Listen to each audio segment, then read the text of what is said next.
Hoy estamos con el padre Pablo Silvester, que recientemente escribió un artículo muy interesante acerca del gran rabino de Roma, Eugenio Soli, que se convirtió al cristianismo. Y le hemos pedido a él que nos reciba en su casa para poder conversar más detenidamente acerca de este personaje tan original y lamentablemente desconocido por la mayoría de nosotros. Así que Pablo, en primer lugar, muchas gracias. Y bueno, cuando quieras, empezamos directamente con quién fue Soli, o mejor dicho, Seller, ¿verdad? No, Soler. Soler. Israel Soler. Israel Soler. Bien, Israel Soler nace en 1881, sí, muere en 1956, es decir, que él vive alrededor de unos 75 años. Estamos hablando de un hebreo, de familia hebrea. Él nace en la ciudad de Brody, que pertenecía al Imperio Austrohúngaro, propiamente era de la zona de la Galicia polaca, pero pertenecía al Imperio Austrohúngaro. bien, Bueno, lo curioso de Israel Soler es que, bueno, él con el paso del tiempo hace sus estudios, ingresa a la academia para convertirse en rabino, llega a ser rabino de dos ciudades importantes, la primera es Trieste y la segunda es Roma.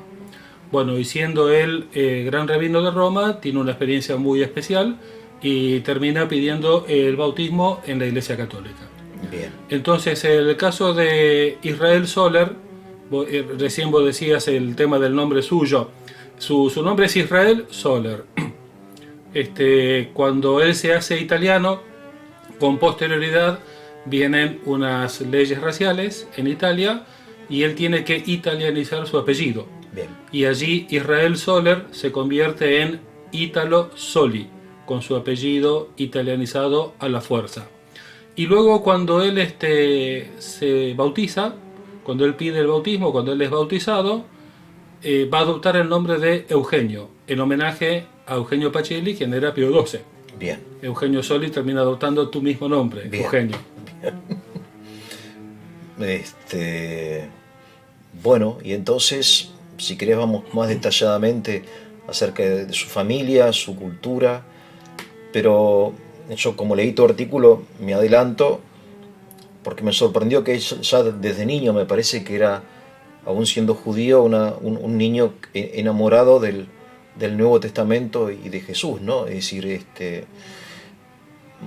adelante, por favor, Sí, sí. bueno, lo que vos decís es de tal manera que él, siendo niño y educado así en la religión hebrea, sin embargo tenía siempre cerca los evangelios.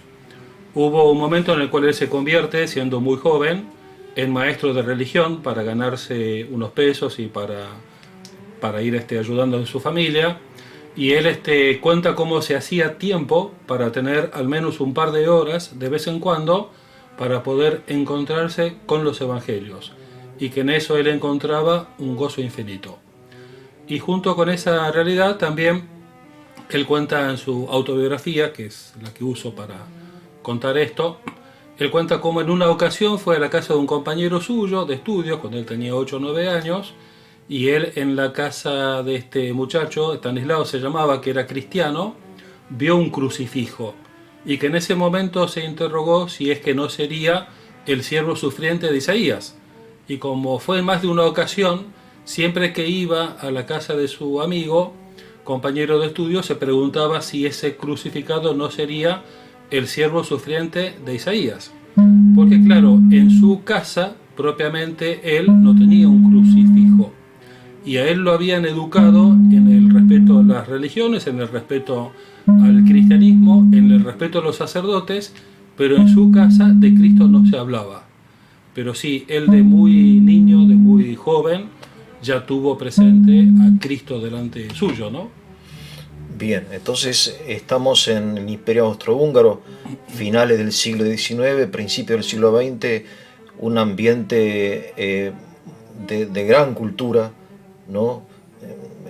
Cuya capital es Viena, de gran esplendor artístico y filosófico, musical, y a su vez un ambiente muy cosmopolita, porque siendo un imperio y la capital del imperio, Viena, bueno, y ahí convivían y católicos y ortodoxos y muchísimos judíos y musulmanes, ¿no? Etcétera. Por eso, un poco desde el punto de vista del ambiente que lo rodeó a Soli, da la impresión de que lo ayudó también, ¿no? Porque no es que se educó en una aldea lejana, no sé, en el Israel profundo, sino que se educó en un imperio que era cristiano y cosmopolita, ¿no? O sea, un hombre, me parece a mí, que también muy abierto. Él estudió filosofía, hizo un doctorado en filosofía, en psicología, ¿verdad?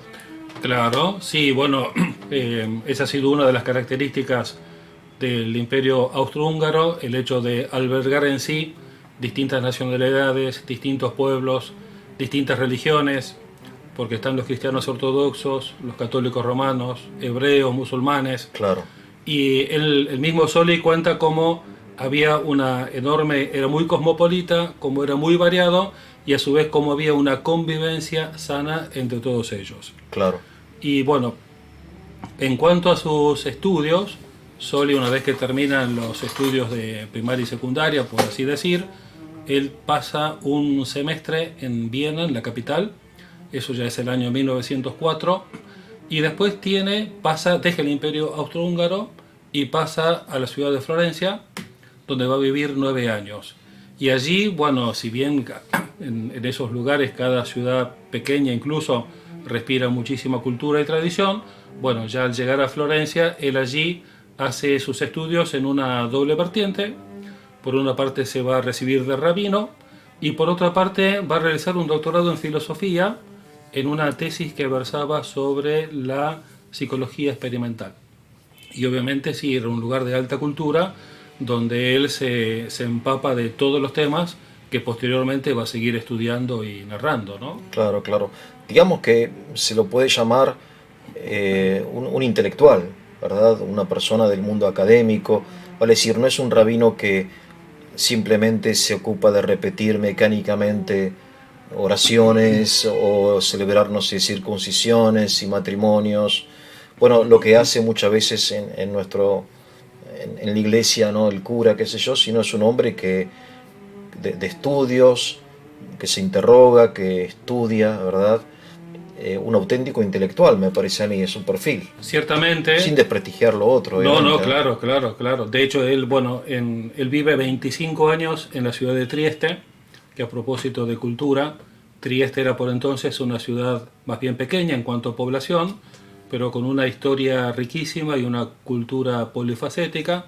Él vive 25 años allí en Trieste, vinculado con la sinagoga, donde fue vicerrabino y luego rabino, pero simultáneamente él ejerce la docencia en Padua, donde tenía un par de cátedras en materias vinculadas con la literatura y la lengua hebrea. Y él durante todo ese periodo escribe muchos artículos que salen escritos en alemán en revistas de Viena, claro. A propósito, digamos, de su gran actividad intelectual o académica. Claro. Aparte, él obviamente era un políglota, hablaba digamos, su lengua materna sería el alemán, supongo yo, o el polaco, no sé. Polaco y alemán. Polaco y alemán. Después italiano, yiddish, obviamente. Y obviamente el italiano allí en Florencia. Claro. Y también el conocimiento del latín y del griego. Claro, porque un poco entiendo yo, Pablo, que hay que imaginarse ese mundo anterior a la Primera Guerra Mundial, porque en la Primera Guerra Mundial se quiebra, desaparece la Europa del siglo XIX, ¿no? Digamos que es la gran tragedia que después se continúa en la Segunda Guerra Mundial. En aquella época no existía ese rechazo, esa animadversión contra los judíos, sino que estaban como integrados en el mundo. Bueno, Freud, ni más ni menos, ¿no? Y tantos otros intelectuales de judíos y hombres de la política, etcétera, que, o sea, había una convivencia pacífica. Supongo que Soli, estoy seguro que habrá tenido un montón de amigos cristianos, sobre todo en Italia, que son muy amigueros, y todo eso lo habrá ayudado también, pero sin embargo me parece que su camino es sobre todo interior. Da la impresión de que él, tiene como un conocimiento, no sé llamarlo infuso o qué, de Jesús. O sea, como un don particular que lo hace enamorarse de Jesús, porque hay muchísimos judíos piadosos. La madre creo que era muy piadosa, ¿no? Claro, su madre venía de una familia de rabinos. Claro, Durante 200 años había presencia de rabinos en la familia de su madre. claro, Su madre tiene una muerte a los ojos de Soli, una muerte muy limpia, muy pura, claro, al punto que Soli exclama a la muerte de su madre que ella se había apagado como una llama pura de un amor puro en el altar puro.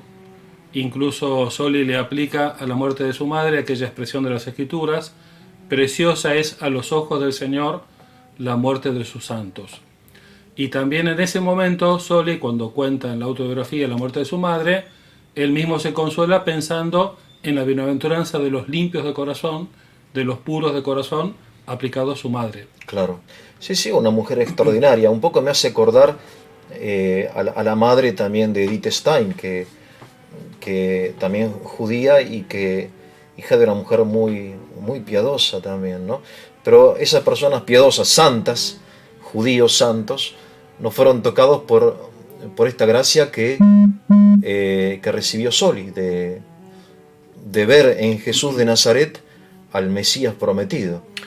Es así, digamos, dentro de esto me parece que es muy importante el hecho de que él, a la par que iba leyendo el Antiguo Testamento, leía el Nuevo Testamento. Claro, Entonces iba relacionándolos mutuamente.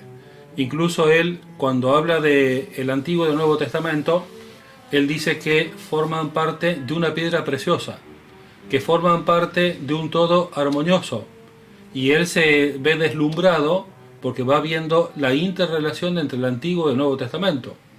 Y él muchas veces lo cuenta diciendo que a la vez que se admiraba de los grandes patriarcas y profetas del Antiguo Testamento, también lo atraía muchísimo la figura de Jesús y la figura de San Pablo. claro, Entonces, esa unión del Antiguo y del Nuevo Testamento, leídos durante muchos años, meditados durante muchos años, tuvo incluso como desenlace la escritura de un libro que se llamó El Nazareno, que él lo publica en 1938, cuando es gran rabino en Trieste, y que resume un poco el fruto de sus estudios hasta entonces. Y en cuanto a ciertas experiencias que él tuvo de índole espiritual, que eran concomitantes con su vida de estudio y de reflexión, hay una muy interesante en Trieste, donde él cuenta que invocaba incesantemente el nombre de Jesús, que no encontraba paz hasta que de repente lo vio a Jesús como en un cuadro sin marco en un ángulo oscuro. Y hasta ahí llega su narración y después dice: ¿qué fue eso? Muy bien, no lo sé, pero para mí fue una experiencia cercana de Jesús. Y más allá de esa experiencia, al ir él viendo relacionadamente el Antiguo y el Nuevo Testamento, al escribir ese libro en donde él afirma que el siervo sufriente del profeta Isaías es Jesús de Nazaret, bueno, estamos con alguien que desde el Antiguo Testamento, meditándolo junto al Nuevo Testamento, desemboca en la fe en Jesús de Nazaret. claro, claro. Sí, sí. Yo creo que la experiencia de un judío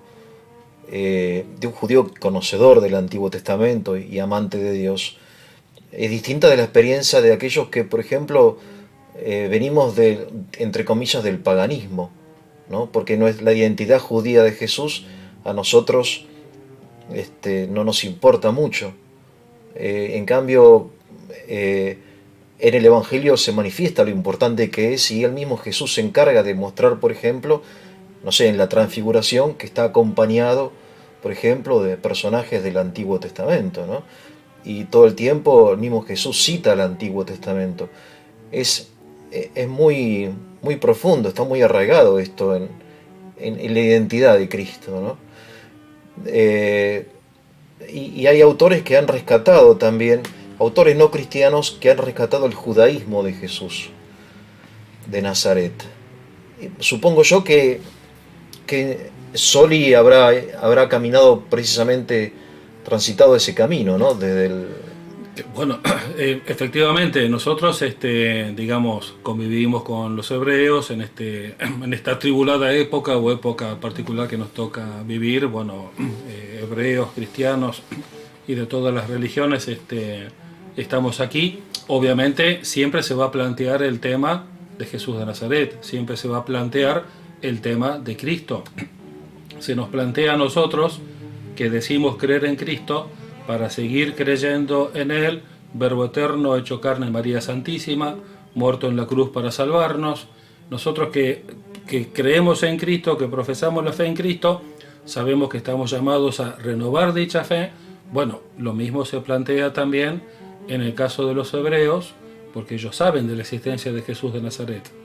Algunos lo admitirán como un profeta, algunos lo admitirán como alguien importante, algunos pensarán que es alguien vinculado al cristianismo, algunos rechazarán su condición mesiánica, pero se plantea, me parece que también es experiencia nuestra con aquellos hebreos con los cuales podamos tener un intercambio, que a la corta o a la larga siempre sale el tema de Jesús de Nazaret. Claro.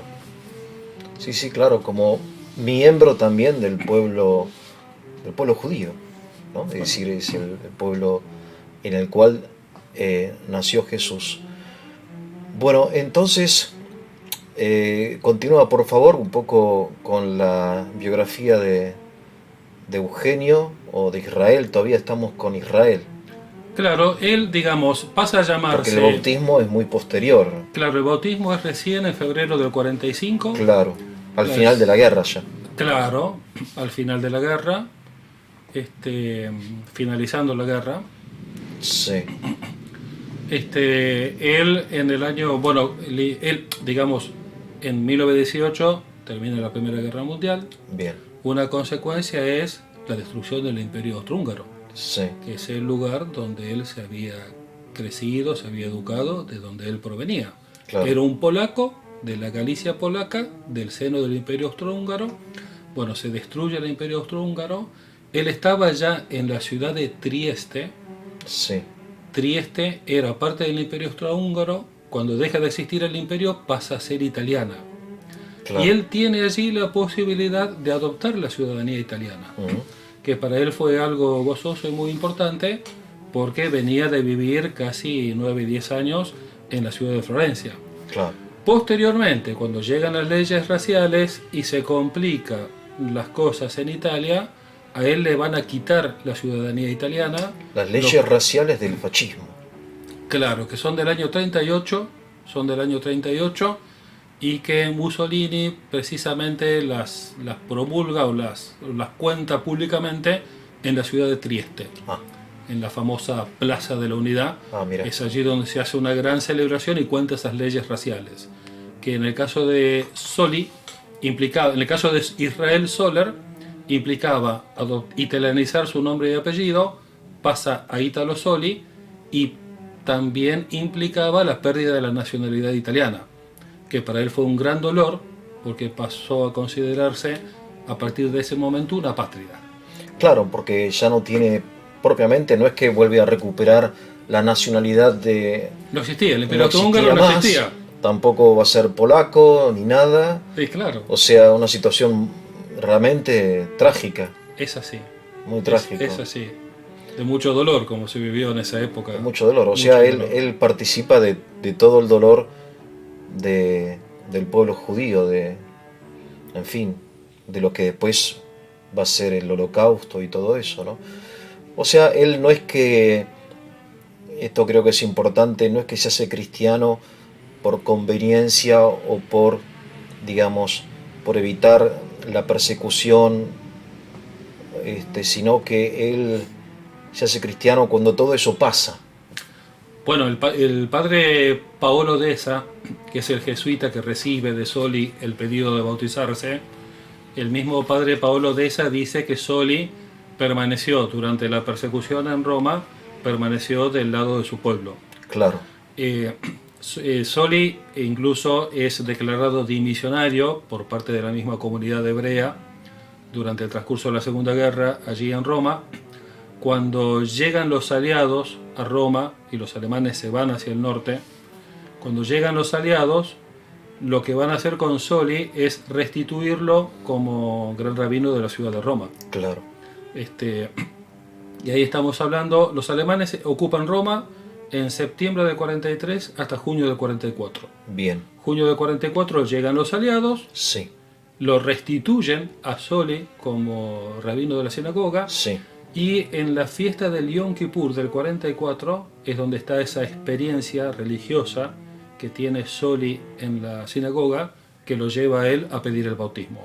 Entonces, Sí. corroborando lo que vos decís, si él hubiera sido oportunista, si él era gran rabino en Roma, restituido por los aliados, quienes eran los triunfantes, Claro. tenía toda la de continuar de esa manera, Claro, claro. y no hubo oportunismo, sino que por el contrario. Pero como hablábamos recién, toda su fe en el Antiguo Testamento, más su consideración de la persona de Cristo, venía de mucho tiempo antes, y después de esta experiencia en la sinagoga, él pide el bautismo y se bautiza. Bien. Y se bautiza y obviamente deja de ser automáticamente rabino. Vos en tu artículo mencionás una especie como de revelación que él tiene, que el Señor le dice, este será tu último día aquí, una cosa así, ¿no? Claro, él lo cuenta al final de su autobiografía, Sí. cuenta esa experiencia en el día del Yom Kippur, luego de toda la jornada de ritos, de oraciones. Ujú. Ya en el momento vespertino de la celebración, él ve a Jesús así en una pradera y escucha las siguientes palabras, escucha en su corazón las palabras, hoy es el último día que estarás aquí. Él lo cuenta así como de paso, como a modo de un epílogo al final de su libro, incluso que luego de esa experiencia él regresa a su casa, cena con su esposa y luego su esposa le dice, hoy he visto a Jesús que te estaba bendiciendo mientras hacías los oficios de la sinagoga. Y su hija le dijo algo parecido. Es decir, que fue vivido con mucha serenidad. Él, digamos, en esto se distingue de, por ejemplo, Alfonso de Ratisbona, que Sí. fue aquel hebreo que tiene una aparición de la medalla milagrosa, también en Roma, en la iglesia San Andrea de la Frate. Él estaba en otra y tiene esa aparición y tiene una conversión repentina. El caso de Soli no viene a ser así, porque él hacía mucho tiempo que venía meditando y rumiando en el Antiguo Nuevo Testamento y Cristo, pero lo cierto es que luego de ese episodio en la sinagoga de Roma, a los pocos días, él se va hasta la Universidad Gregoriana y al rector, el padre Paolo Deza, le pide el bautismo. Muy emocionante ese momento, supongo, ¿no? Porque es el término de un camino recorrido de... ¿Qué edad tiene en ese momento? Bueno... 65, 60, 63, claro. 63 Es años. un hombre grande que ya desde niño venía meditando sobre esto y recibe el don de la fe. Pero también es muy interesante, creo que su esposa y su hija lo acompañan también. O sea, casi como que toda la familia Sí. se bautiza, ¿verdad? Me Sí, parece. sí. De hecho, el bautismo de Soli fue, los pocos meses, en febrero del 45, su esposa y él se bautizan juntos, su hija lo haría al año siguiente.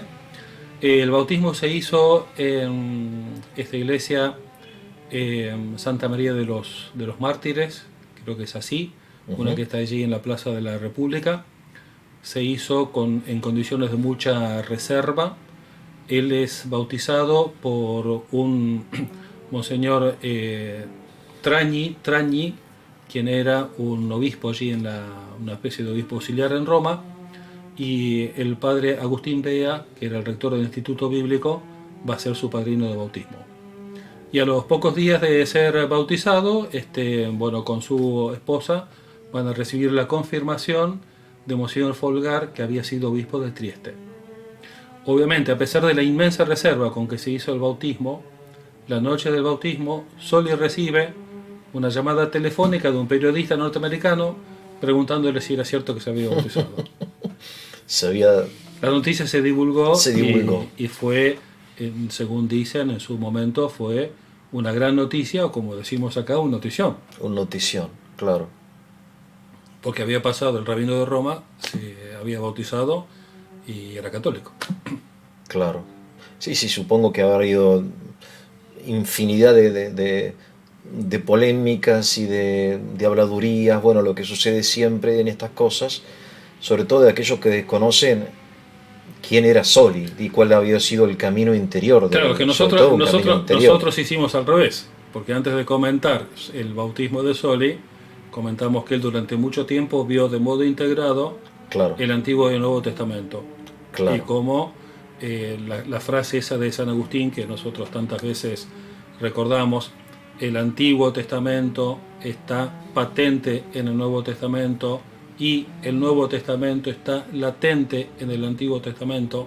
sí, Es decir, esa frase que muestra Antiguo y Nuevo Testamento imbricados claro, fue algo vivido por Soli a lo claro, largo de su vida de lectura y de meditación y de reflexión y también de escritura. claro, claro.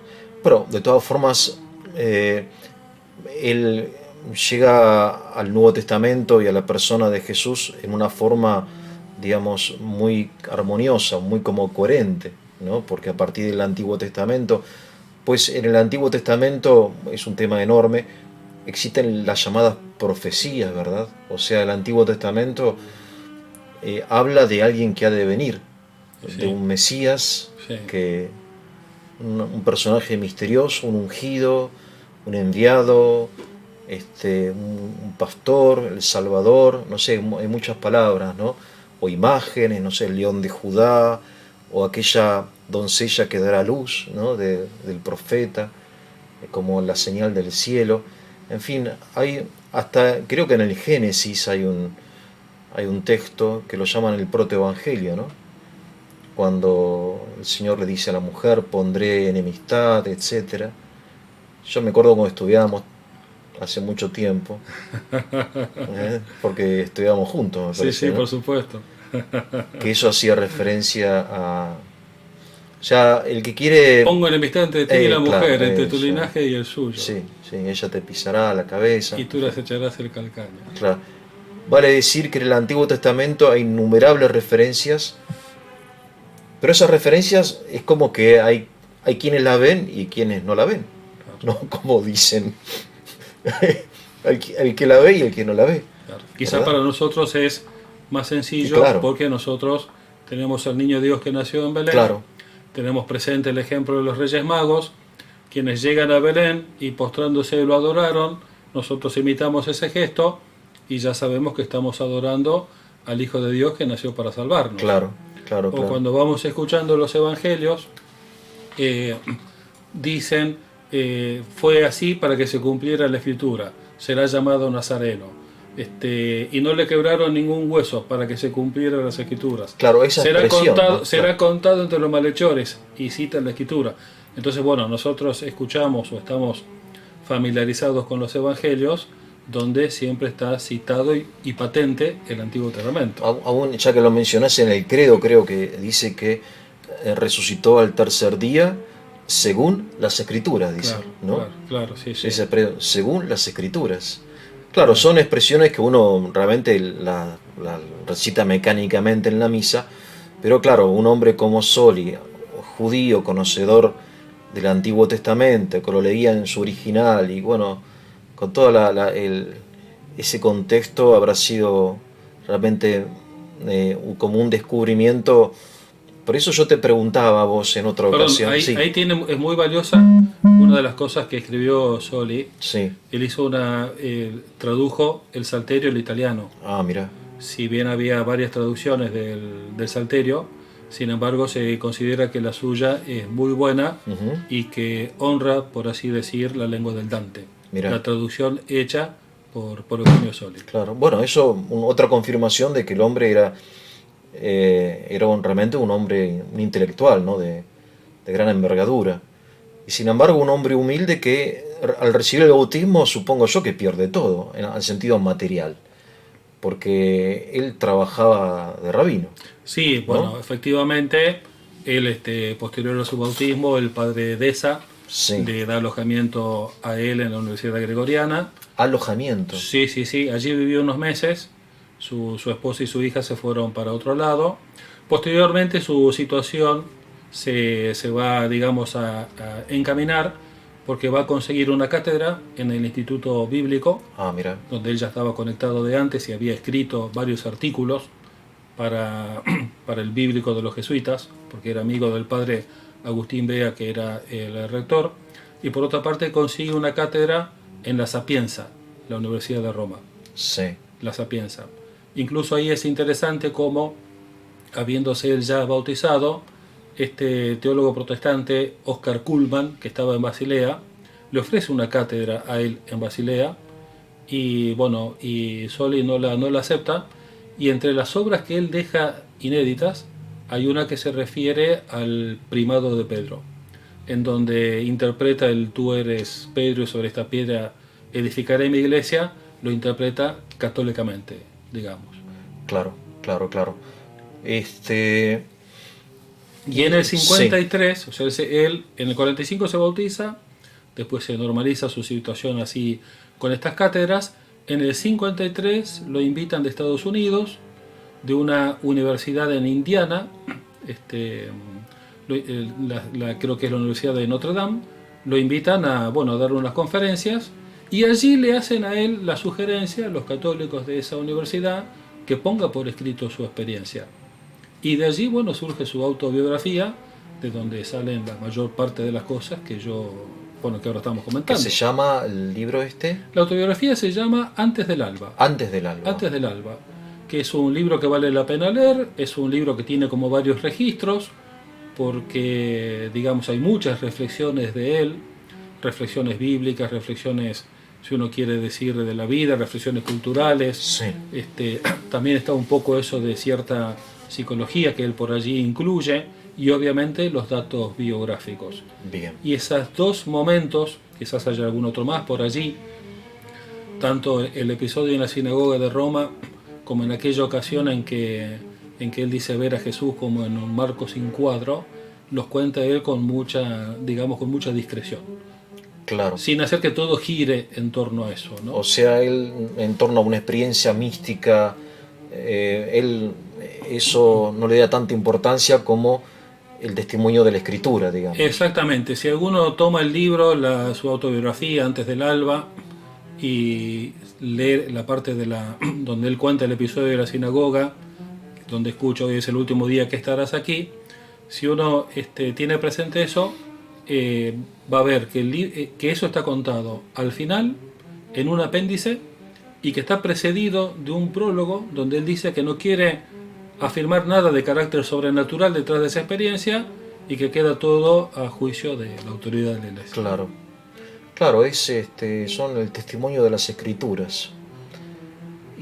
Y eso está plasmado porque vos mencionaste un libro anterior del 38, El Nazareno, El ¿verdad? Nazareno.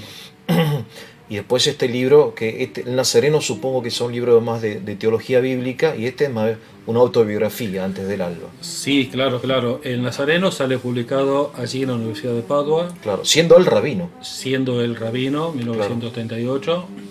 En el Nazareno él hace la afirmación explícita donde dice que el siervo sufriente de Isaías es Jesús de Nazaret. ahora me pregunto yo, habiendo hecho esa afirmación explícita en el 38, él se bautiza en el 45 y recién ahí oficialmente deja, digamos, su función de rabino. Durante muchos años él ejerció la función de rabino de,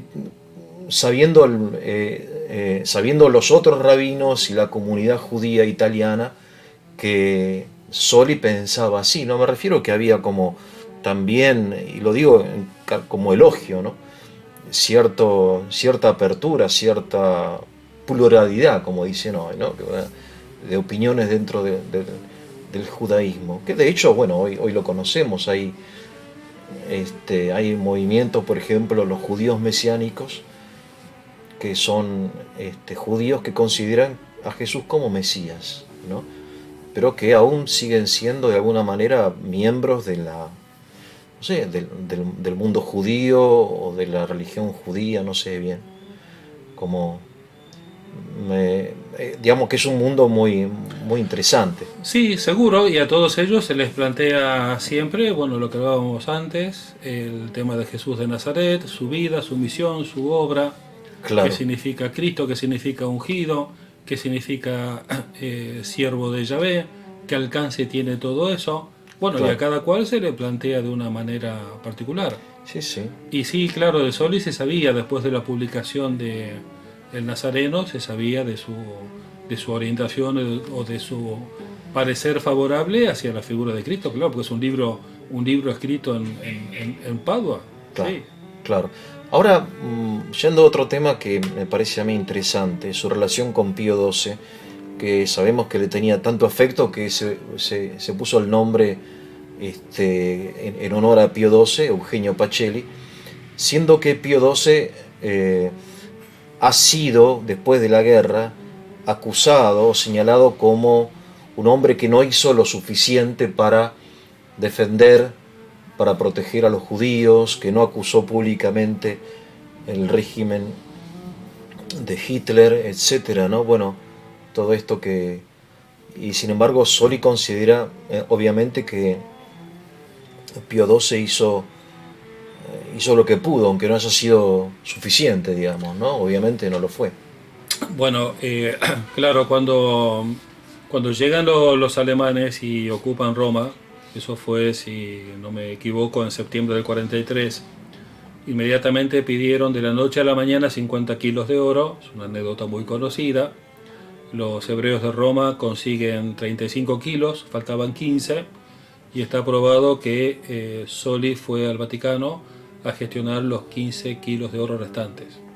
Al final salieron esos 15 kilos de oro y se completó ese pago que exigían los alemanes para no deportar hebreos a los campos de concentración. Eh, bueno, obviamente el testimonio de Soli en relación a Pío XII es valioso porque a Soli le consta todo lo que el Papa hizo en Roma, a él le consta en Roma, para que los hebreos no sean deportados a los campos de concentración. Él tiene palabras muy elogiosas hacia Pío XII, están por escrita, le reconoce dichos esfuerzos y obviamente que asume como nombre de bautismo Eugenio en homenaje al Papa Pacelli, ¿no? Sí, sí, sí.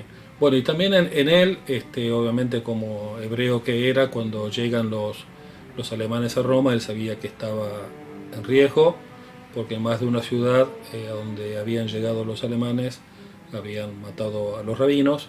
Él tiene muy presente el caso de Bergson, tiene muy presente el caso también de Dieter Stein.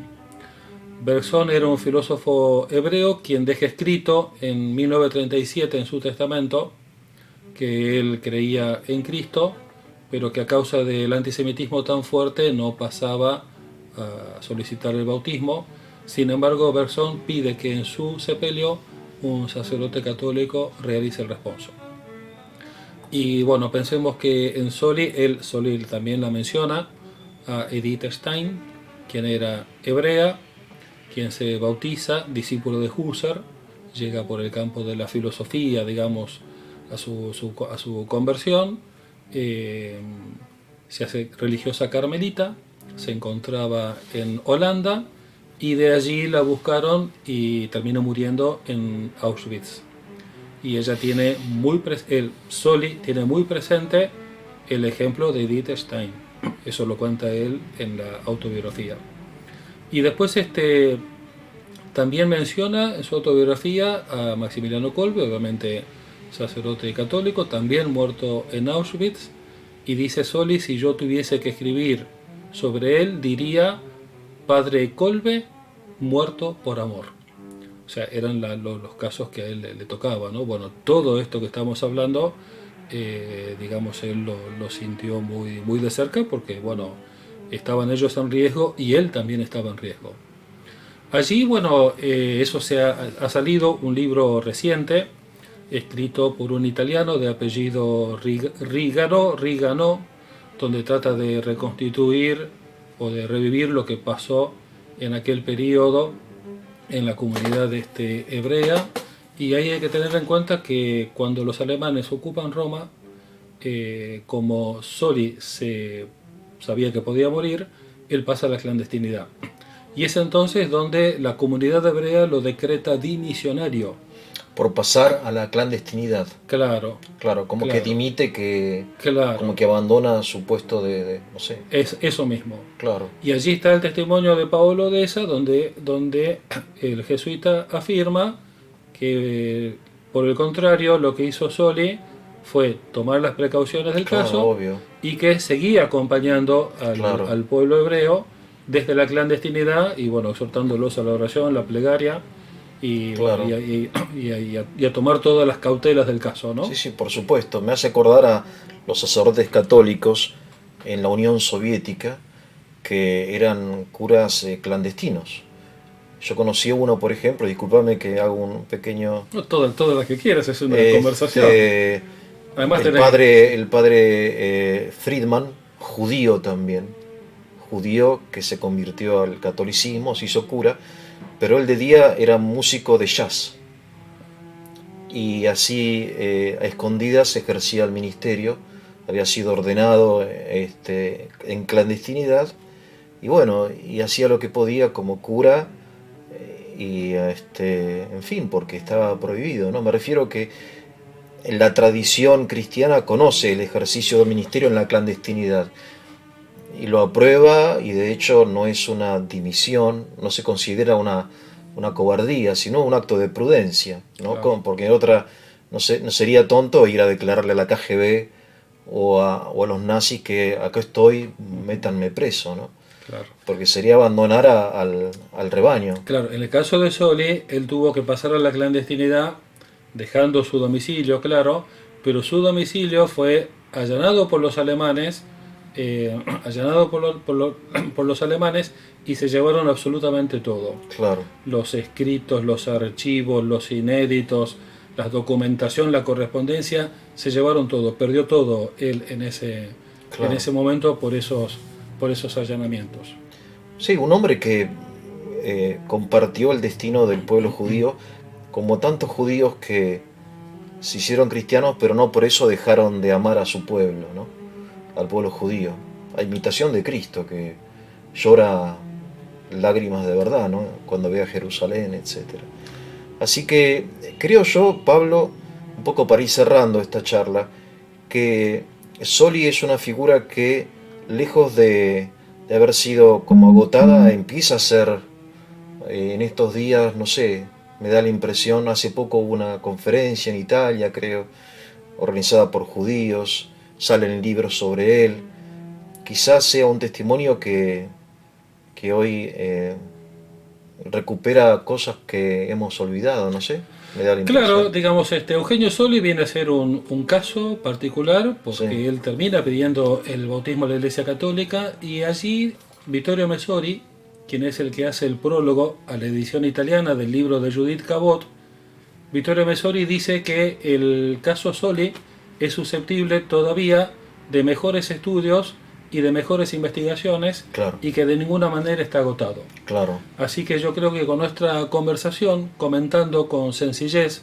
cómo claro, ha sido la experiencia de Eugenio Soli, claro, o bien de Israel Soler, quien deviene en Ítalo Soli y luego en Ítalo Eugenio Soli, creo que es algo muy valioso, sobre todo por la importancia que tiene la revelación de Dios, que incluye el Antiguo y el Nuevo Testamento. claro, claro, porque la palabra de Dios es una, digamos, no es que sea solo el Nuevo Testamento, sino que el Antiguo Testamento también es palabra de Dios, ¿no? Para La nosotros. frase de San Agustín, la frase de San Agustín que recién mencionábamos. Claro, Todo el claro, Antiguo Testamento mira hacia el Nuevo Testamento, las profecías se cumplen en la persona de Cristo claro. y bueno, y allí estamos nosotros. Bueno, y bueno, queda por recomendar a los amigos del canal que puedan leer el libro. Acá lo tenés, creo, ¿no? ¿Sí?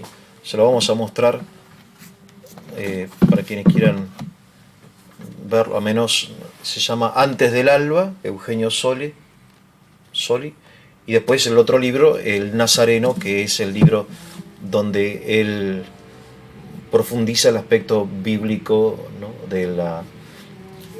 Porque por ejemplo, el tema este del siervo doliente, que es el capítulo 53 de Isaías, ¿verdad? Son varios Son cánticos. varios capítulos. Son varios cánticos, Claro, que se encuentran en Isaías por esos capítulos. claro, Y él, claro, llega a esa conclusión. claro. El siervo sufriente de Yahvé, del profeta Isaías, es Jesús de Sí, Nazaret. sí.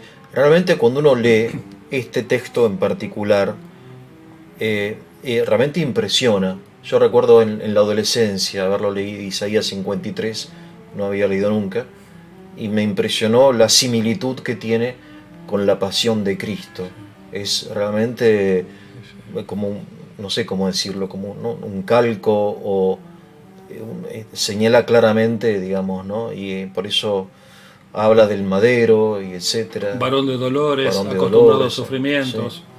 Un texto cargó muy- con el pecado de muchos, Por como eso. cordero llevado al matadero. Claro, sí, ya hay referencias innumerables que señalan a Jesús como Mesías. Padre, bueno, muchas gracias Gracias a y vos, hasta la Eugenio. próxima.